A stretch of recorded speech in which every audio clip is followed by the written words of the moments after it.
LasVegasTrafficCameras.com. 1725 Cameras. Access to the largest network of traffic cameras. Accident? Injured? Get the video footage you need to get justice. 725 Cameras. LasVegasTrafficCameras.com. Our attorney, Ryan Helmick. Why is it so important to have an attorney in your corner? The state of Nevada is represented by the prosecutor, who is an attorney. And so an individual that is charged with a crime should likewise be represented to level the playing field. And as well, you want to have somebody who has experience in dealing with these types of cases, knows what type of evidence that needs to be put forth, what type of story needs to be told to the jury in order for them to see all the facts and the circumstances surrounding the case.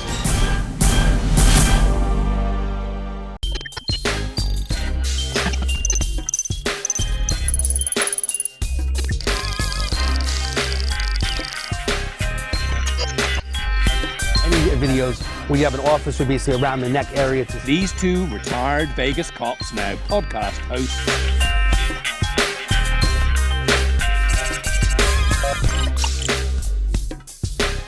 You know, they don't have ID, they can't get into a hotel room. To get them the help they need, especially if someone even gets arrested. A lot of people don't know how the justice system works.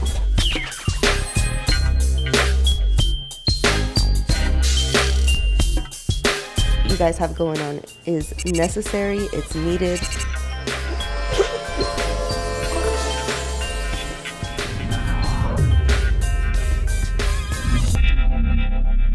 Hey, it's David Kohlmeier, the Problem Solver. Thanks so much for joining us today. Your View, Cox Cable, Channel 14, Tuesday, 6 p.m.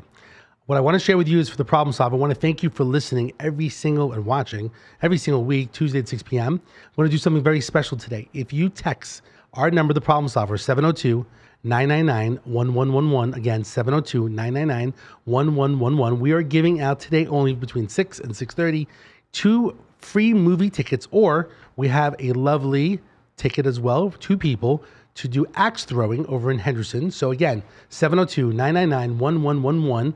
Please text if you want tickets, and we will get your name and information, and we will mail you these tickets just for listening and watching the Problem Solver. Today, we have our great co-host, Dr. G. Gentille. Hello, hello, hello. Gentille is a co-host and a realtor, and she is co-hosting today. And today we have a great guest, which is Adam Clausen. And Adam is with Rise Together Staffing and has a very interesting story of his past and how he's helping people. So thanks so much today, Adam, for joining us. Thank you for having me. So real quickly, a lot of the viewers and listeners want to know who you are. Give us a little brief background of who you are. Brief background is I'm a guy who served over 20 years in the Federal Bureau of Prisons, spent most of that time earning a second chance. Thankfully, I was granted a new lease on life in 2020 and was able to come out here to Las Vegas from the East Coast. My wife and I started a new life, and now I have the great honor, privilege to be able to work with other individuals who are system impacted, transitioning out of our criminal justice system. I help connect them to second chance employers in our community who understand the value of their lived experience. And we're also working on housing through a qualified opportunity zone fund, where we're looking to develop 250 new affordable housing units for many of those same persons that we help with employment. We're also looking to bring in some additional community service providers so that they have all the support that they need to successfully transition back into the community and become, good citizens again. Mm-hmm. Can you tell us just a little bit about, what you did to go in, and just briefly, and then how long you served? In my youth, I made a lot of mistakes, more than most young men, committed a string of robberies in downtown Philadelphia. Honestly, I was at a desperate place in my life, didn't feel like I had options. And over the course of 3 weeks, I committed 9 different robberies and ultimately found myself in federal court facing a life sentence, went to trial, was convicted, received 213 years. Wow. And no chance of parole, no chance of relief. And that's why I said, I served 20 years, 5 months, and 17 days before I was granted that second chance and able to have this new life that I'm living now. And you didn't kill anyone, right? I did not. Okay. Just robbery. Robberies. Well, I don't want to minimize Yeah. my Yeah, crimes yeah, were yeah. very Well, serious. not just, but that's all you did. Yeah, Yes. thankfully, no lives were lost. No one was seriously injured. I regret all those mistakes that I made, but I am also grateful for everything that I gained over that 20 years because if I'm being honest about it, the person I am today is the result of all the challenges, the adversity that I had to overcome to get here, Yes. and the support that I've had. My wife, my close family and friends are absolutely amazing. I mean, they're the reason I am who I am today. Absolutely. And there's a love story with all this as well. Do we have time to go in that? Yeah, Or should go we ahead. wait? No, go ahead. Okay. Yeah. You met your wife? You met your wife in prison. I did. Yes. I met my wife. She was not serving time. She was not in prison. Right. We're not in prison with you. I was yes. in prison, Yes. and I did. I met her through another guy that came in, connected us.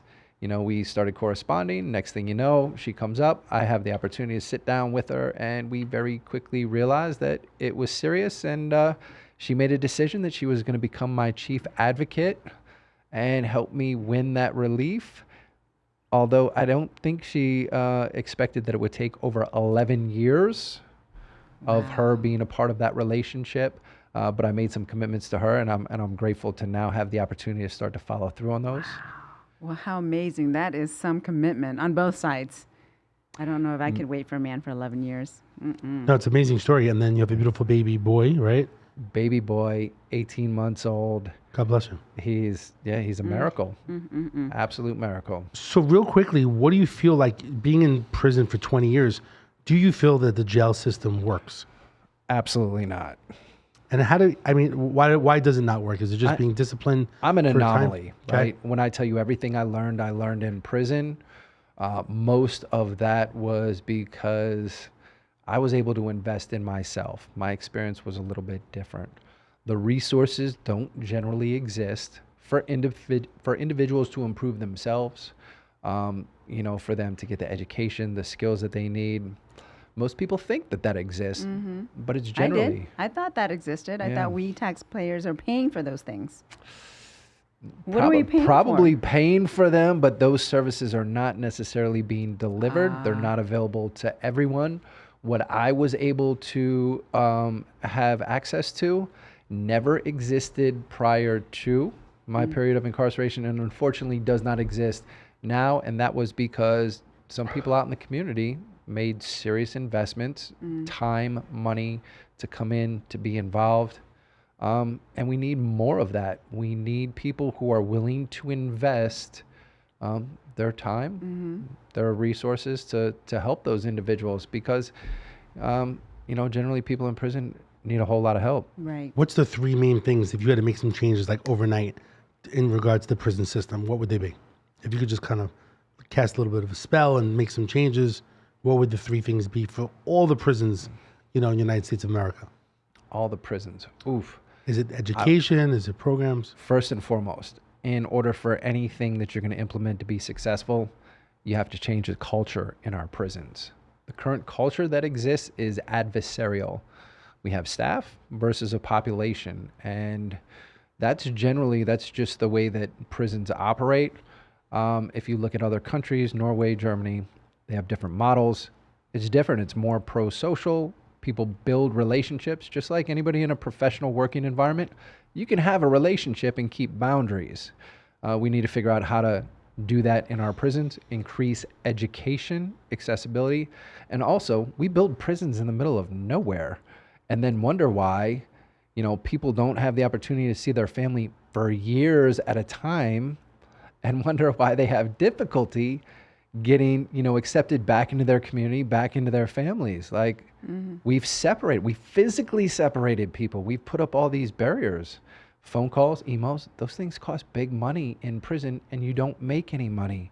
So families aren't able to keep up that communication. They can't see each other. And, over the long term, that destroys relationships and it affects our communities. It's a very good perspective. I've not heard that before.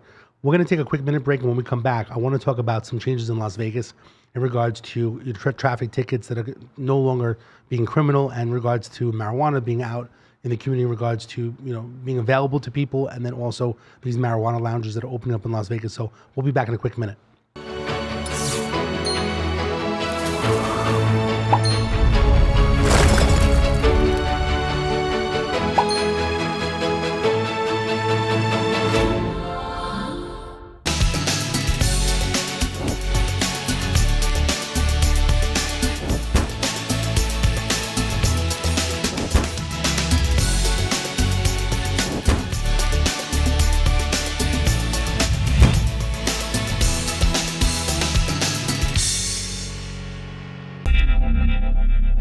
Hey, it's David Kohlmeier. Welcome back to The Problem Solver. Again, today, thank you so much for watching The Problem Solver. Doing something really special. If you text 702-999-1111, a lot of ones there, 702-999-1111, or scan the QR code on your screen, you can get 2 free movie tickets or 2 tickets to axe throwing over in Henderson. So again, 702-999-1111. Just say, I want some tickets, and they're going to be yours today. So thanks so much for coming back. We're actually talking with Adam, and we have Dr. G here, Gentille, talking about prison and in regards to whether it works, doesn't work in general.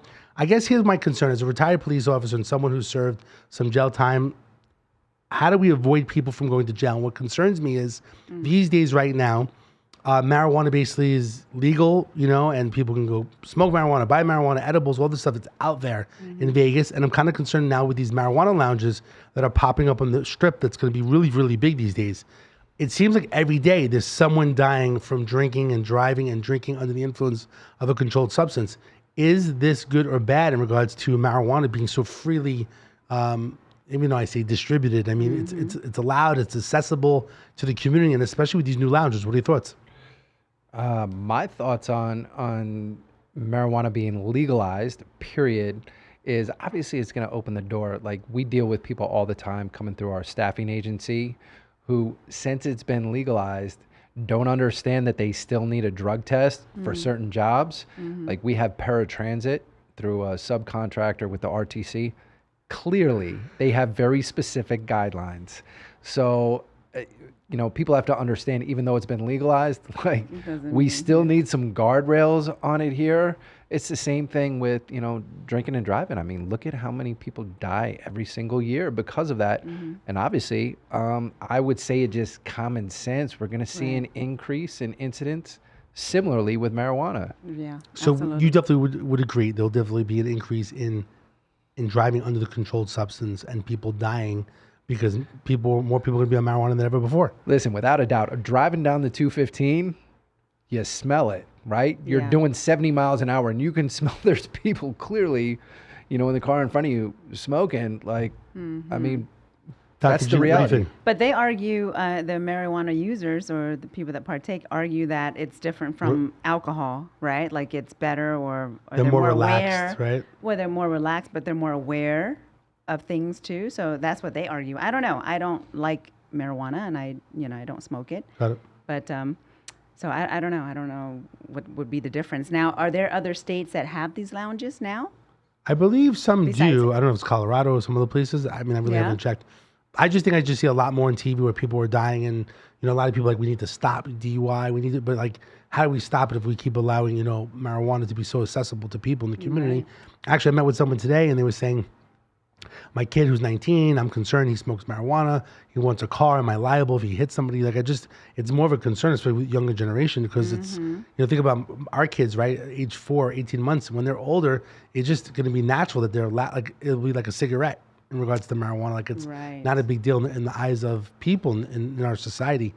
What are your thoughts right now? Recently, traffic tickets has been decriminalized. 35,000 people, I think it's Las Vegas Justice or Municipal Court, just quashed 35,000 warrants. 35,000 people would not be taken to jail today if a police officer stopped them. Decriminalizing traffic tickets, like whether it's a seatbelt or, more, if it's reckless driving or DUI, I think that it's going to be criminal. But for all the other things in general, what's your take in regards to decriminalizing traffic tickets? And even if they have 10 or 20 you can have 30 tickets, really? And you basically, it's just collections and it's money owed, and it's a fine, but it will never go to warrants.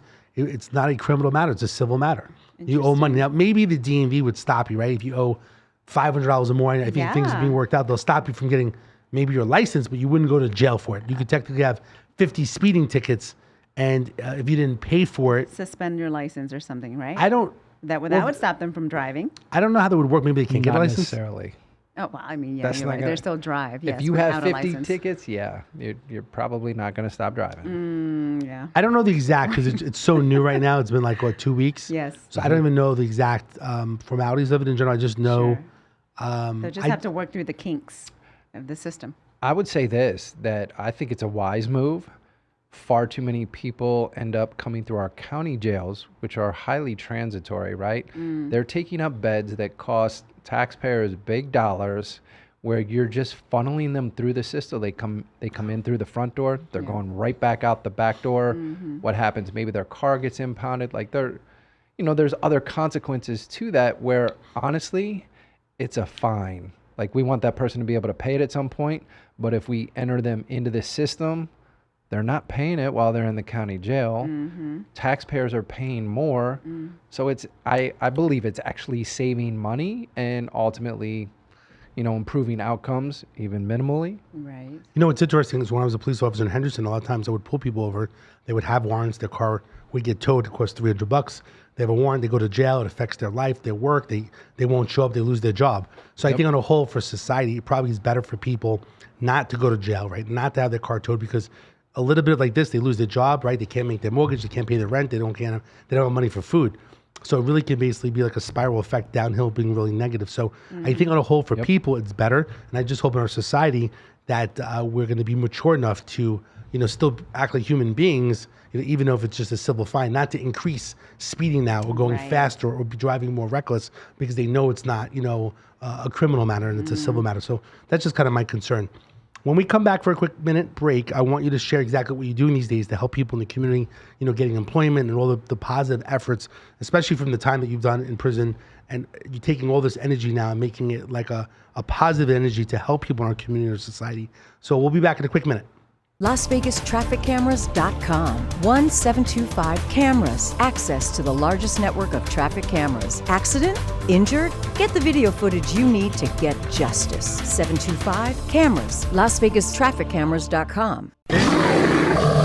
Injured? Call 602-HURT. Car accident? Call 602-HURT. Pacific West Injury Law, a firm that focuses on you. Our firm is dedicated to you and your recovery. No fee until we win. I think most people just don't know what nonprofits, what people are doing in the community to help people. So I want to bring that to light and share that information, with the community. The average person just really needs help. I'm just trying to basically, help people and go above and beyond. David Kohlmeier. David Kohlmeier. David Kohlmeier. David Kohlmeier. David Kohlmeier. David Kohlmeier.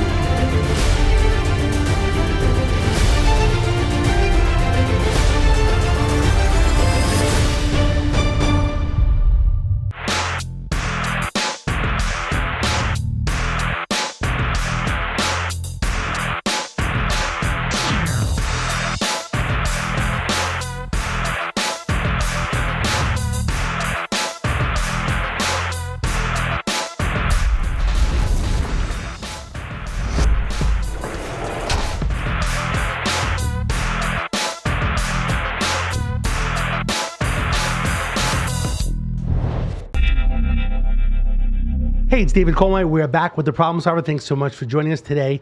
Again, theproblemsolver.vegas or the QR code that's on your screen. Please scan it. Please add it to your phone, add it to your home screen. Today, again, last time what we're doing this right now is we're giving out free tickets to axe throwing in Henderson or 2 movie tickets. Again, you can text 702-999-1111 or go to our problemsolver.vegas app and go to free stuff. And again, it's only tonight between 6 and 6:30. So thanks so much for joining. And I hope that you get some free tickets. We are back here finishing up here with Adam in regards to some great things that he's doing in the community. We've been talking about, marijuana and decriminalization of traffic tickets. And Adam, sad to say, he basically spent 20 years in prison, even though he's learned a lot in the game, came out a lot better, in regards to the situation and experience. Better human being. Better human being that he's really helping people now. Tell us about the programs of what you're doing to help people and how can people support you? A couple different things that we're doing. First and foremost is employment, right? Everybody coming out of the system needs a little bit of support getting back into the workforce. We started a staffing agency called Rise Together Staffing, What we do is connect system impacted persons with second chance employers in our community who understand the value of that lived experience. These are people who, they've already gone through incredible challenges, come out the other side a little bit more resilient, more loyal, dependable as a result. They just need that opportunity to prove themselves. The other thing that we're doing is Rise Village LV, which is a qualified opportunity zone fund. It's meant to take capital gains, private investment, to solve those issues that our state, our municipalities, our government has had difficulty doing, and we're using that fund to provide affordable housing, 250 affordable housing units, along with space for our community service providers, so that those individuals living within that community have the supports that they need to succeed. And ultimately, our goal is home ownership. Long term, put people on that pathway to home ownership, because that's the key to long-term stability. So we want to help with employment, housing. Those are the two main things. Yeah. And also recently, my wife and I, our passion project is a podcast called Gritability. And it's really about the power of perseverance, overcoming seemingly insurmountable odds to attain the life of your dreams. That's been our experience. She and I were together for over 11 years of that 20-year sentence that I served. And really, we had to overcome every possible challenge you can imagine to get to the life of our dreams. Not only did we have to get through that, what we've done since we've been out here in Las Vegas, living a beautiful life. We love it here. So we like to share not only our story, our experience, but we like to highlight the success stories of others, people who've gone through those challenges, come out the other side, same thing, more resilient. That to us is what Gritability is all about. So encouraging. It's amazing. So when you have different people that come on, a lot of the people are just that have been to prison and that have gotten through more success stories? Or is it definitely prison success stories, but it doesn't have to be prison. I mean, everybody's got a story, right? And some are more significant than others. And come to find out, I've had the privilege of being able to share my story, and that's allowed others to open up and be a little vulnerable with me, share their stories. And I've heard just incredible triumphs over adversity. And I really want to highlight those so that other people have that, as a reference point as well. Yeah. So currently in Nevada, do we have the housing and the programs available for, inmates coming out of prison? We do not. That is one segment of the population that we do not work with. There's small pockets of transitional housing, but generally, we have over 6,000 people exiting the criminal justice system here in Nevada every year. It's a lot of people. Yeah. And, we have a extreme housing shortage. Generally, those individuals who have any sort of criminal conviction, that's an immediate disqualifier. And I know that firsthand because as we were traveling across the country on an app in the middle of COVID, my wife and I trying to find a place, as soon as, every time my name was on that application, strangely enough, it got quickly denied. As soon as we took my name off, we were able to get that. Wow. Question for you. Are these nonprofits? No, they are not. We are entirely for profit. I have worked in the nonprofit sector, and honestly, there's a lot of challenges in working with government funding, which is why we sought to bring in private investment in order to address these issues. It gives us a lot more flexibility to really meet people where they're at. And we just felt like we could do a whole lot more good for those individuals. I personally think that if you do, whether it's nonprofit, profit, as long as you're helping people, in general, the betterment, for society. I mean, sometimes a lot of nonprofits are not really doing nonprofit work in my eyes. So whatever you're doing to basically help people. Go ahead. Do you do a lot of fundraisers? Is that what you're doing now, or is that what the podcast is about? I mean, the podcast, any opportunity for us to get our story out, talk about what we're doing, obviously is going to raise awareness. We've had a number of people, Vegas is a great place to invest in real estate. Our Opportunity Zone Fund is an excellent investment opportunity because of the tax benefits. Over a 10-year term, all of your appreciation will be entirely tax-free. You're not going to find that anywhere else. Unfortunately, most people, even real estate professionals, don't understand the value of that vehicle. So that's something that we're looking to educate people on, make them more aware, and see that as a tremendous opportunity to do well financially while doing a whole lot of good for the community. I'd love to learn more about that, being in the real estate side. So Gentille, has a background as a realtor, and she's been a wise investor for many years. Maybe you guys need to meet. The one thing I was to share, this is a good question. If you, as a realtor, normally that's the reason why I asked nonprofit. I was to say that if there are people that buy homes, whether they're investors in the programs or other people, if they buy a home with you as a realtor, Yes. are you allowed to basically give a gift back to his? Normally, if it's a nonprofit, I believe that you're allowed to give, money back to a nonprofit. I don't know how it would work for a for-profit. Nonprofits, I do know. Oh, yeah. Like if it was a nonprofit, you're able to do something like that. But Like a referral fee or something like that? exactly. It's kind of like but I think that he had to be a nonprofit for that to be done because I've heard that before. Interesting. So like if you were a church and someone bought it, Yeah. a licensed realtor is allowed to give it back to a nonprofit. So it may be something just to look into. But I know that you are looking for, That would be people to interesting. help out or other investors in your programs as well. And then also sponsors for your new podcast, right?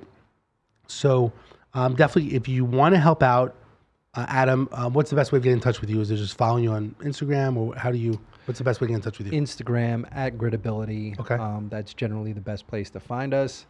Our podcast is on all the major platforms: Spotify, Apple, you Got name it. Easy to find. So I really appreciate you sharing your story because it's not an easy story to share, especially like I said, you've done some jail time. We all make mistakes. I'm not perfect either. I've made mistakes in my life as well. But I think it's great that you could share your story and educate other people that there's hope and there's other people that are in prison right now. I feel like a lot of people these days that are in prison, they see different programs online and there's more accessibility to the internet. But if they hear your story, they know that, after they do any type of prison sentence, that they can be a different person and actually help people in the community. So again, I applaud you for everything you basically have done.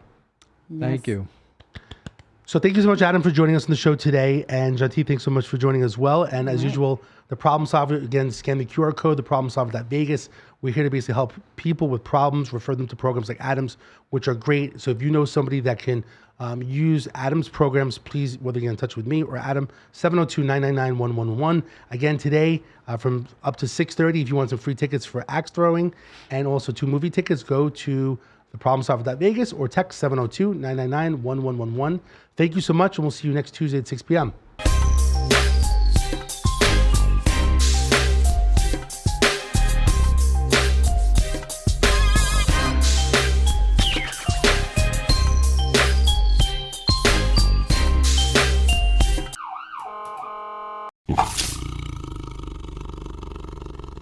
Our attorney, Ryan Helmick. Why is it so important to have an attorney in your corner? The state of Nevada is represented by the prosecutor, who is an attorney. And so an individual that is charged with a crime should likewise be represented to level the playing field. And as well, you want to have somebody who has experience in dealing with these types of cases, knows what type of evidence that needs to be put forth, what type of story needs to be told to the jury in order for them to see all the facts and the circumstances surrounding the case.